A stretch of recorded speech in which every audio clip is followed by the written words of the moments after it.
Hello everyone and welcome back. So till now we've already covered quite some things and we've learned how to add routes and how to load them either by typing it manually into a navigation bar on or by clicking on tabs. So we've learned quite much till now. Now if I talk about routing if we wanted to load a route programmatically so that we don't have to use a link anymore by navigating to from one link to the other or from one tab to the other. So now in this video I will be teaching you how to load a route programmatically, and for this we need to type code into the TypeScript file.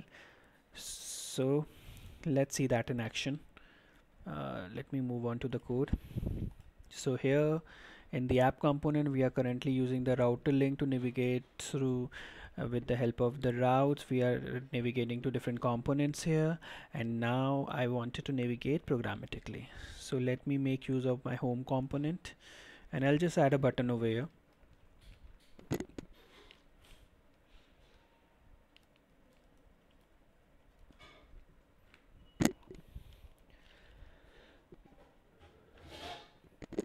So I'll just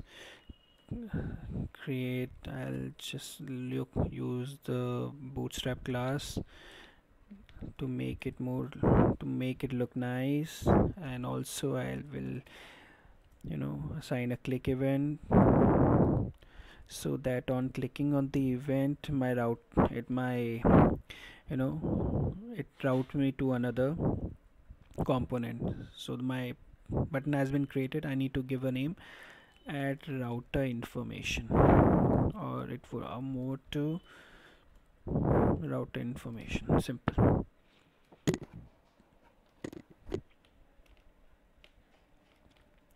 Now moving on to the TypeScript code. Here we have used this function and I want to do the definition of the function here. So since we are using router, so we need to inject router property here. So we'll just create a private variable by the name router and make sure you are using router.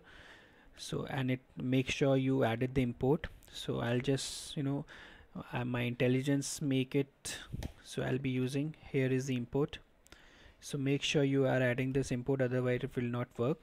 And now on the click event of the button, the load function, the onload data will be called, and here we will be using the router variable that we have created just by injecting, and we will use the navigate property.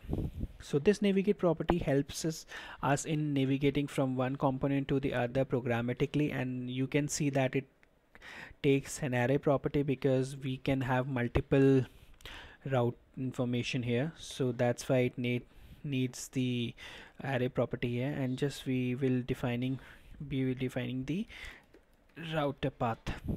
So we have defined the router path as languages. So that's it. So I'll just I'll be just saving the changes, and now I'll move on to the app.